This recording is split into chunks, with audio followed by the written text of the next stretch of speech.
Kwa kuanza, tunapozungumzia ishu ya vidonda vya tumbo, tunamaanisha ni vidonda ambavyo vinakuwepo kuanzia kwenye ile njia ya chakula, yani kwenye tunaita kola chakula, esophagus ile, mpaka kwenye tumbo, kwenda mpaka kwenye utumbo mdogo, ambao utumbo mdogo hapo ndio mmeng'enyo wa chakula huwa unapofanyika. Kwa hiyo hivi vidonda vikitokea maeneo hayo vinaweza vikaleta maumivu. Kwa mfano, vikianza kutokea kwenye ile eneo la sehemu ya koo ya chakula ambao ndio esophagus, tunasema inaitwa esophageal ulcers, yani vidonda vya kwenye hiyo sehemu ya koo ya chakula. Lakini pia vikifika kwenye tumbo lenyewe sasa, hapo tunabadilisha jina, vinaitwa gastric ulcers, ambavyo vinatokea ni vidonda ambavyo vinakuwa kwenye tumbo lenyewe la chakula.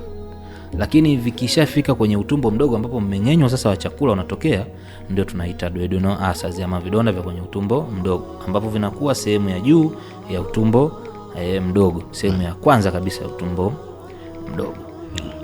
Hiyo ndio tafsiri sahihi ya hivyo vidonda vya tumbo. Kuna mwingine anakuambia tu mimi na vidonda vya tumbo, lakini hajui vidonda vya tumbo vya wapi. Je, kwenye koo la chakula, ama kwenye tumbo lenyewe, ama kwenye kwenye utumbo mdogo ambapo mmeng'enyo unafanyika hapo.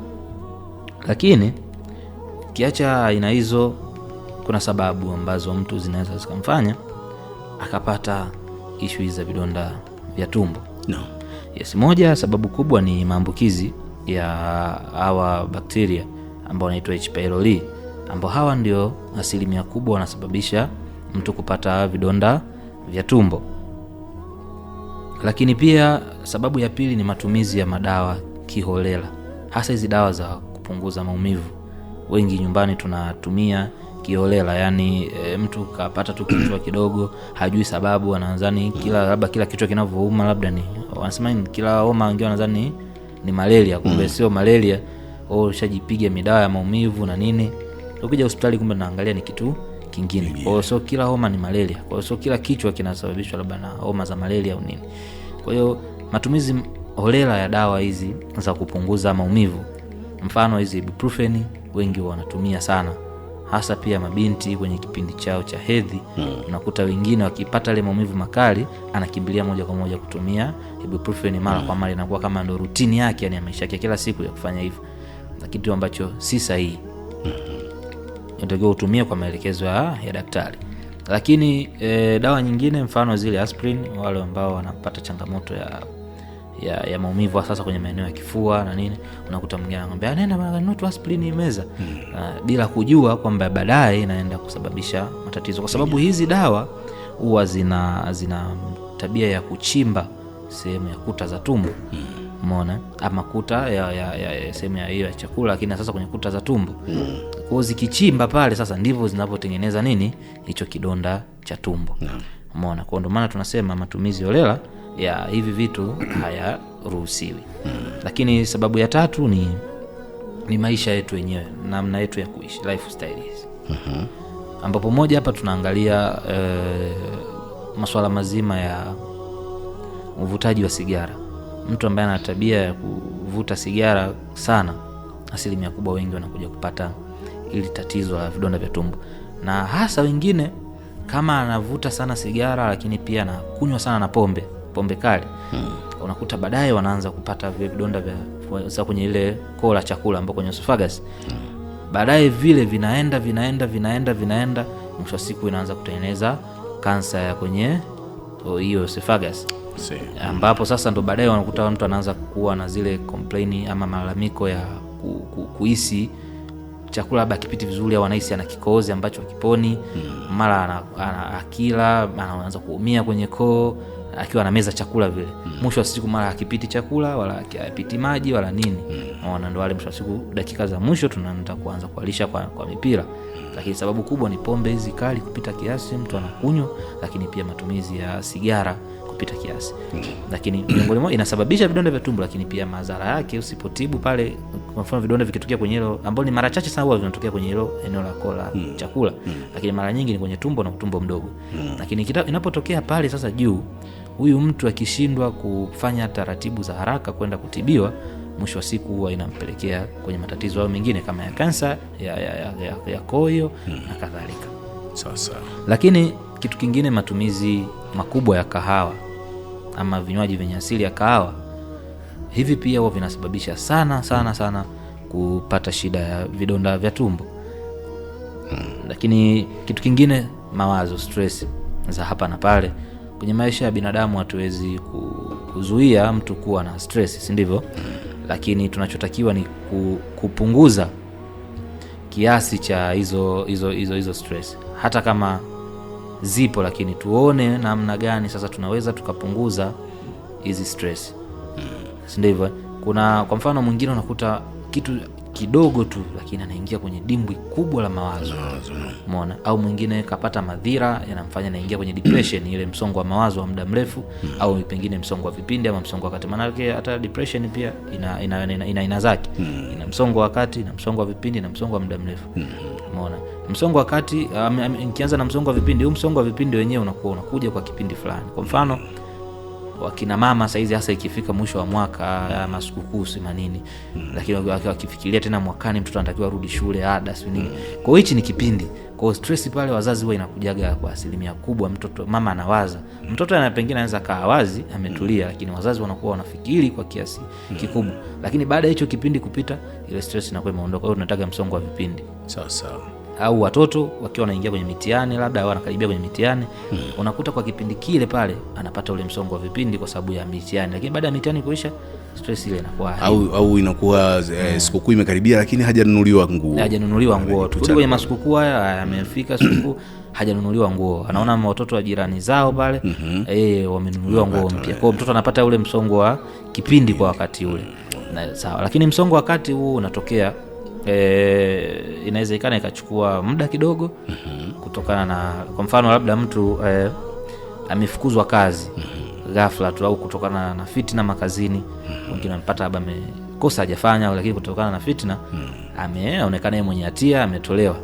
Kwa hiyo kwa muda ule anaanza kana pitia huo msongo wa mawazo, lakini akishapata kazi tu basi huko inakuwa imeisha. Lakini msongo wa muda mrefu ambao sasa ndo huo ni mbaya zaidi. Hii huwa inatokea wale ambao katika maisha yake alishapata changamoto au pengine katika makuzi yake. Kwa mfano labda binti alibakwa akiwa mtoto, kile kitu kitabaki kwenye akili yake mpaka anaingia kaburini. Kwa hiyo atakapoona tu mwanaume amemuita katika ukubwa wake kwenye mazingira ambayo atamfanya yeye ahisi hayako sawa, yani kwa mfano labda mwanaume amemuita kwenye sehemu za faragha, na akikumbuka alishai kubakwa kwenye mazingira namna kama hiyo, waga inawatibua sana, inarudi ile picha. Au unakuta labda mtoto akiwa mdogo mzazi alikuwa anamchapa sana, yani anamchapa sana, akifika sasa shuleni ndio maana nasema mtoto wangu mbona haelewi shuleni, lakini kumbe wewe wakati unamlea mwanzo akiwa bado hajaanza shule ulishamlea vibaya. Mtoto ulikuwa unampiga kupindukia. Kwa akifika shule akiona tu mwalimu ameingia na fimbo ameishika mkononi, ile akili inarudi na kwa hawezi pale kuconcentrate na masomo kabisa. Anajua hapa kuna kipigo. Anajua kuna kipigo tena. Kwa sababu gani? Yaani mtoto unapoanza kumuingizia kitu akiwa mdogo ndivyo anakuwa nacho. Umeona? Kwa hiyo pia hizi stress za namna hii, na mtoto anaishi na hii hali, inaweza ikaenda mpaka ikamsababisha akapata vidonda vya tumbo. Na hivi vichagui umri, vinamtokea mtoto, vinamtokea mtu mzima, vinamtokea mzee. Sio kwamba ni magonjwa tu ya watu wa rika fulani, ni wote wanaweza wakapata vidonda vya tumbo. Kwa hiyo tujitahidi kuzimanage hizi stress ama mawazo, kuna kuangalia namna gani tunaweza tukawaokoa watoto ama sisi pia wenyewe kujiokoa na mawazo ambao hayana msingi ama hayana sababu ya kuwa na mawazo. Kwa hiyo itatusaidia sana kupunguza vidonda vya tumbo. Sawa. Lakini kama nilivyosema, matumizi ya hizo dawa, pia vyakula. Ndio. Hapa kwenye vyakula ni sababu pia vidonda vya tumbo, hasa vyakula ambavyo tunasema vyakula vyenye viungo vingi ama mafuta mengi. Hapa unakuta kuna watu katika maisha yao kwa wiki, yani kula pilau imekuwa ni lazima. Ale pilau, ale biriani, yani kila siku. Sasa ukiangalia mchanganyiko mpaka biriani inakamilika au pilau inakamilika, inachukua viungo vingi sana. Matumizi holela ya hivi vitu au kula vyakula vya namna hii huwa vinasababisha kupata nini, vidonda vya tumbo hapo baadaye. Lakini pia vyakula vyenye asili ya asidi ama matunda yenye asidi kwa wingi. Umeona? Kwa mfano mwingine labda wanaoenda kwenye hoteli makubwa, kuna kitu wanaita sweet cocktails zile. Unakuta wengine wanaikiwa na limao si nini hivyo. Limao kiasili na asidi kwa wingi sana. Umeona? Kwa hiyo mtu anavyotumia vitu kama vya namna hii huwa baadaye vinampelekea kupata nini, hicho vidonda vya tumbo. Lakini pia matumizi ya kachumbari kwa wingi. Hapa kachumbari. Umeona? Yaani kwa wingi. Unajua nimejikuta nacheka, lakini napenda kachumbari. Sasa unakuta baadaye unaingia kwenye madhira kama hayo. Si wote, lakini baadhi yao wengi wanapata madhira namna hiyo. Lakini pia matumizi ya pilipili kupita kiasi. Hapa pia wengi wanadondokea kwenye hii shida za vidonda vya tumbo. Ndio hivyo. Lakini pia hizi wanaitaje hizi spice food hizi kama nyama choma sio nini hizi. Mkiwa wanakula kwa wingi sana. Unaona? Sasa lakini pia hivi bites vyenye asili ya mafuta kwa wingi. Mfano vikaranga unaruhusiwa kula kwa sababu inasaidia kupata protein, lakini pia inaongeza mafuta mwilini. Lakini kinachozuiliwa hapa ni kula kwa wingi sana. Umeona, kula kwa kiasi. Na ndio maana hata maandiko kwenye imani yetu yanasema tufanye vitu kwa kiasi na tule kwa kiasi chetu. Si ndio hivyo? Kwa sababu ukiwa unakula tumbo lina sehemu tatu. Kuna sehemu ya chakula, sehemu ya maji na sehemu ya hewa. Sasa sisi tunapokula tunamaliza kote kwenye chakula. Unabakisha kwenye hewa kidogo. Sasa inakuwa inaleta shida. Wakati wanazungumza hivyo, hekima yake ndio ilikuwa kama kuepuka haya matatizo baadaye. Sawa. Umeona? Kwa hiyo lakini kitu kingine tujitahidi kwenye muda wa kula. Tumbo unavyolizoesha ndivyo linavyofuata. Kwa mfano ushazoea kunywa chai saa 4 asubuhi. Ndio. Chakula cha mchana ushazoea kula saa 7. Cha usiku ushazoea kula saa 2. Tumbo lile linafuata vile vile. Okay. Sasa nini kinatokea? Inapofika saa 4 hujanywa chai. Mwili huo unatengeneza hiyo asidi ambayo inaenda kusaidia kumeng'enya chakula kwenye tumbo. Kwa hiyo inapofika ile saa 4 mwili una react, unajua chakula kishafika. Kwa hiyo utazalisha ile asidi inashuka pale. Sasa ikishashuka kwa ajili ya kumeng'enya hakuna kitu, maana yake sasa ile asidi inafika hatua ya kuanza kupungua nini? Tumbo. Ama zile kuta za tumbo. Mwisho wa siku unaingia kwenye kupata nini? Vidonda vya tumbo. Sio, tumeelewana vizuri hapa. Kwa hiyo kwenye tujitahidi pia kwenye namna ya interview yetu ya kula. Naam, sasa tukija kwenye dalili za hizi vidonda vya tumbo zimejigawa. Lakini general zipo. Lakini dalili kubwa ambazo zimejigawa, tumesema kuna vidonda vya aina 3, lakini kubwa ni aina 2. Moja, kuna vile vidonda vya gastric ambao kwenye tumbo kabisa. Hapo ni gastric ulcer. Hivi vyenyewe vilivyo mtu vinaanza kumuuma pale tu anapomaliza kula. Sio, umeelewa? Yaani akishamaliza kula ndo vinaanza kuuma zaidi. Wakati huo yani inatokea mapema zaidi. Inatokea mapema. Lakini vile vya kwenye utumbo mdogo ambao unahusika kwenye mmeng'enyo, wenyewe akila ndo anapata nafuu. Lakini baada ya masaa 2 mpaka 3 ndo ile hali sasa inaanza kuuma tumbo. Umeelewa vizuri? Yaani akishakula anakaa poa. Lakini baada ya muda ile hali inarudi. Na asilimia kubwa huyu mtu anapata hizi dalili za kuuma sana tumbo lake wakati wa usiku. Hivyo kwenye utumbo mdogo asinakuwa vinauma usiku sana. Bila kunyima kabisa usingizi, huwezi kulala. Na wengine nawapelekea mpaka wanapungua uzito kwa kiasi chake, hata kilo 1, kilo 2 inaweza kutoa imeshuka kutokana na hivi vidonda vya kwenye utumbo mdogo. Lakini dalili zingine kwa ujumla ndio hivyo, kuhisi kama kuungua kwenye sehemu ya juu ya tumbo. Sehemu ya juu ya kitovu tuseme. Sehemu ya juu ya tumbo, wengine wanakuelewi. Sehemu ya juu ya kitovu anahisi kama maumivu, kama anaungua. Lakini kuna wengine hapo anahisi kama tumbo linakaza hiyo sehemu ya juu. Yaani ahisi hiyo kama kuungua, anahisi kama linakaza afu linaachia, linakaza linaachia. Umeona? Kuna wengine likiwa linakaza hivyo mpaka alalie ndo anaona anapata nafuu. Kwa zote hizo dalili za vidonda vya tumbo. Lakini kitu kingine, kuhisi tumbo lake limejaa muda wote. Kuhisi tumbo kujaa hapa, huyu mtu hata akila hali sana. Yaani anaanza kaa na njaa, lakini akichukua chakula akila matonge yake 2, 3, 4 kashiba, yani anahisi tumbo limejaa. Hizo zote ni dalili za nini? Za vidonda vya tumbo. Lakini kitu kingine kuhisi kama kuna miungurumo ya gesi kwenye tumbo. Gesi, mtu amekatwa unasikia tumbo lako linaunguruma tu hivyo. Kwa hiyo ile miungurumo pia ni dalili za vidonda vya tumbo. Kitu kingine, huyu mtu kusikia kichefuchefu na kutapika, wengine wanapata ile kichefuchefu na kutapika. Lakini kitu kingine, huyu mtu anapata kiungulia. Sasa kwenye kiungulia hapa inaweza ikatokea kwenye vidonda vya tumbo, lakini inaweza ikatokea kwenye ile hali ya tunasema zile content ama vitu ambavyo viko kwenye tumbo vinarudi tena, yani vinapanda na kushuka. Unaweza kusema ni kiungulia, lakini ikawa ile hali kitaalamu tunaita gastroesophageal reflux disease.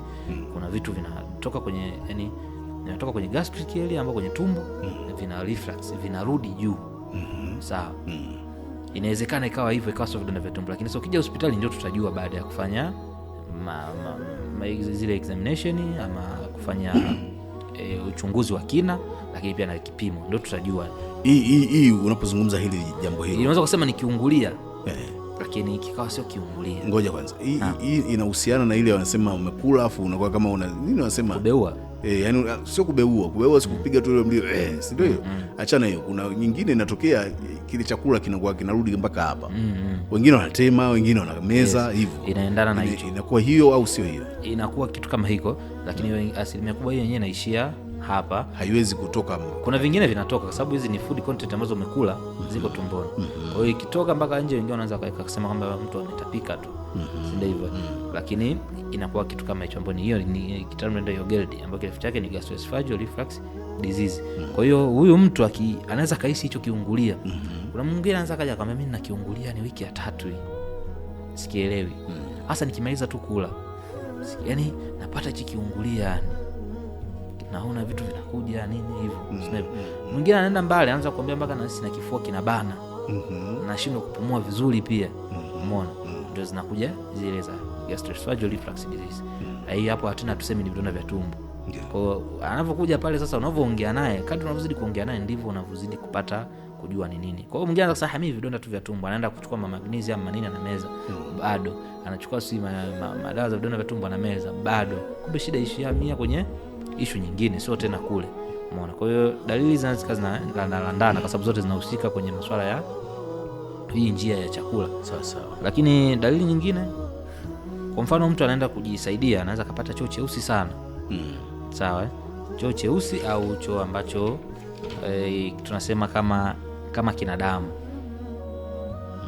Umeona? Ukiwa unajisaidia choo kinatoka cheusi sana au kina damu, na damu inayomaanishwa hapa inakuwa kama damu ya yani kwenye choo unakuta damu kama choo unakuta kama kina michirizi ya damu. Umeona? Hii ni dalili yenyewe pia ya vidonda vya tumbo. Lakini pia kutapika mpaka damu, tunasema hii ni dalili ya vidonda vya tumbo. Kutapika, unaweza kutapika ikawa labda ni malaria au ikawa shida nyingine, lakini kuna unaanza kutapika na damu, tunaanza kufikiria vitu vya namna hiyo. Kwa hiyo hizi ndio dalili kuu ambazo unaweza ukaziona kwenye issue za vidonda vya tumbo, na moja kwa moja vikakupelekea au ukizihisi hizo dalili, basi unaweza kufika kwenye kituo cha afya au ukaja hospitali, tukaongea, tukaona, tukatibia, na huwa vinapona vizuri tu. Na asilimia kubwa hapa, hasa wenye hii hali ya kurudi kwa chakula ama ni asidi, huwa tunawashauri sana, ukimaliza kula basi chukua masaa 2 mpaka 3 ndio ulale. Asilimia kubwa wengi wakimaliza kula tu analala hapo, ana shida kama hii, ni lazima kitarudi. Umeona? Kwa hiyo unachukua muda kidogo, masaa 2 mpaka 3. Kwa mfano kama unakuwa unakula saa 5, unaweza ukala saa 2. Ili saa 5 ikifika, ukishazo saa 5 kila unalala, basi saa 5 ikifika ulale, kwa sababu ulishakula saa 2. Na utaki kushiba sana, si ndio wanake? Au wakati wa usiku hatushauri mtu ashibe sana, lakini sasa inategemea na hali. Hiyo ni kwa watu ambao labda wana kipato kidogo. Sababu ukisema mimi ambaye milo yangu ni 2 kwa siku, chazoea nakula katikati ya mchana na asubuhi pale, ingemaisha saa 7 au saa 6. Alafu kingine tabini ile labda saa 2 saa 3. Niambia usiku nilalie matunda. Alafu kesho, alafu kula yangu ya siku husika pesa yake huwa naitafutia siku hiyo hiyo. Sasa utajiambia kwa lazima nishibe ili niamke. Lakini kwa wale ambao kiafya tunashauri usiku mtu asile sana. Ndio. Unatakiwa tu upate labda ni matunda au upate kikombe tu cha chai au chai ya maziwa whatever, yani vyakula vyepesi in short. Kwa kifupi ni vyakula vyepesi ule usiku. Kuna hii umezungumza dalili mojawapo ya miungurumo, unasikiliza tumbo la hii ndio ile ambayo inaambatana na mashuzi, kwa maana kwamba wakati fulani mabomu yanakuwa mengi sana, au hii inaweza ikawa tofauti, au pengine tumeingia kwenye somo jingine? Hapana, ni hapo hiyo ni sigesi imejaa tumboni. Kwa sababu huyu ni bakteria na yuko pale na anazalisha, nakumbuka naye anakuwa si ndio hivyo kwa hiyo naye kinyesi chake sasa ndio kinapelekea mambo kama hayo. Sawa, lakini hapa hatumaanishi huyu mtu ana yani sio kwamba ile kutoa upepo moja kwa moja, hapana. Kuna ile hali unahisi kama umetoa upepo lakini unatolea ndani, yani juu kwa juu, unasikia ni yani hii upepo umetokea kwa ndani sio hivyo. Kwa hiyo namaanisha vitu kama hivyo. Lakini pia asilimia kubwa ndio hivyo, unahisi tumbo limejaa na ukila tu kidogo unashiba, wengine wanapoteza hamu kabisa ya kula sio hivyo. Likienda mbali inapaka kutapika damu na kupata choo ambacho kina damu au choo cheusi sana. Umezungumza hapa swala la kupata choo chenye damu au choo cheusi sana. Lakini kuna hali fulani wakati mwingine huwa inatokea kwa binadamu, mimi mwenyewe pia inatokea. Kinyesi kinakuwa kama hali ya mlenda hivi, inaweza kawa ni sababu au dalili za magonjwa haya? Ukiona kama kina dalili ya kiko kama kina utelezi tuseme, si ndivyo? Uaga tuna tukifanya kipimo huwa tunajua moja kwa moja inawezekana issue za amiba au wenyewe mnaita issue ya ameba, amiba hivyo mnavyotamka, ama minyoo tuseme, minyoo ina amiba.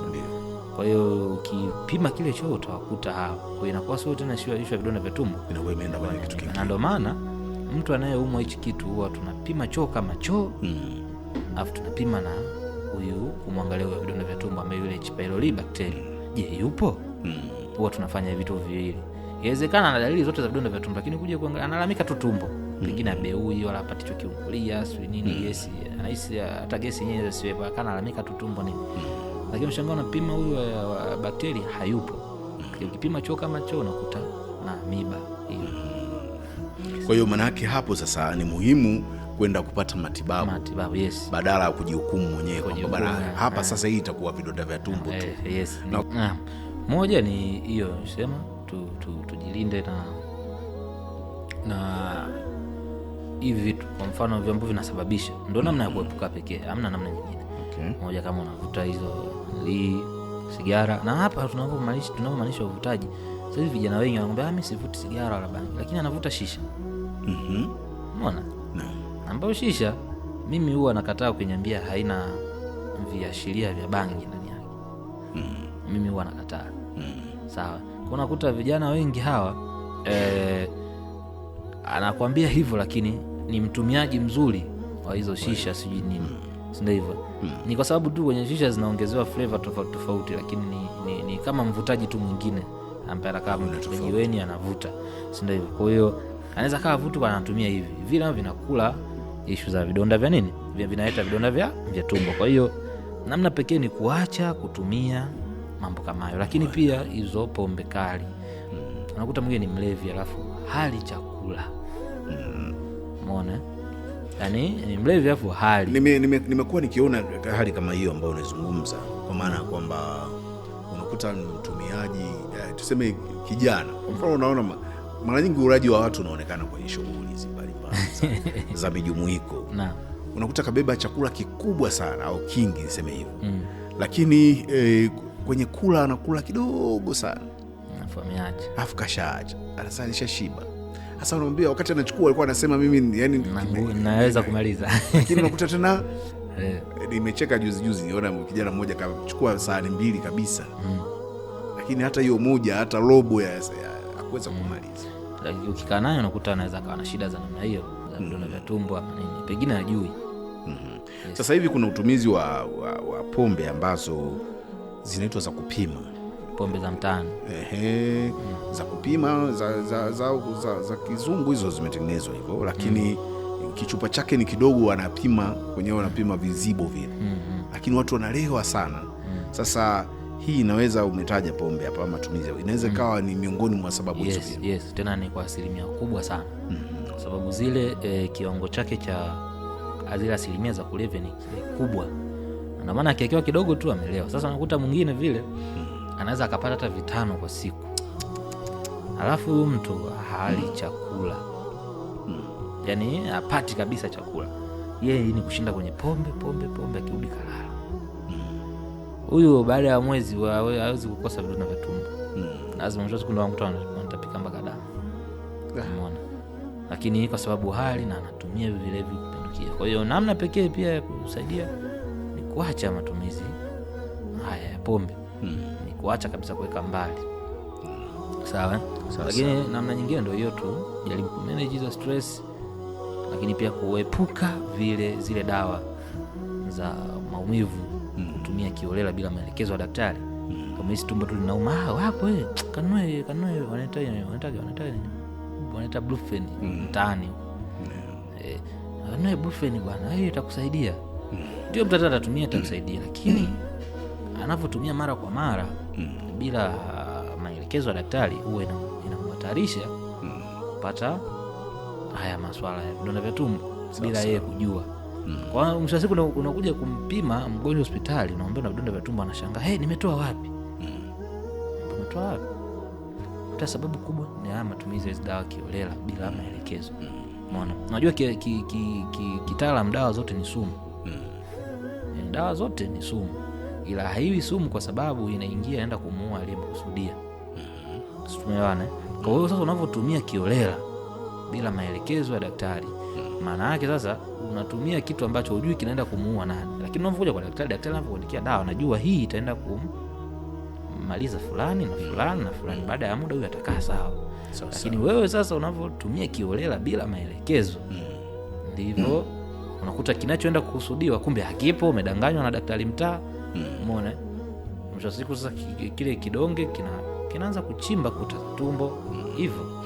Na pengine inawezekana katika daktari mtaa akakuelekeza dawa kubwa zaidi kuliko ambayo ulitakiwa utumie. Yes. Ulitakiwa pengine utumie dawa ya chini ya kawaida, ya kiwango cha kawaida, afu ukatumia ya juu pengine. Ya juu, yes, inawezekana kwa sababu yeye hana utaalamu huo. Umeona?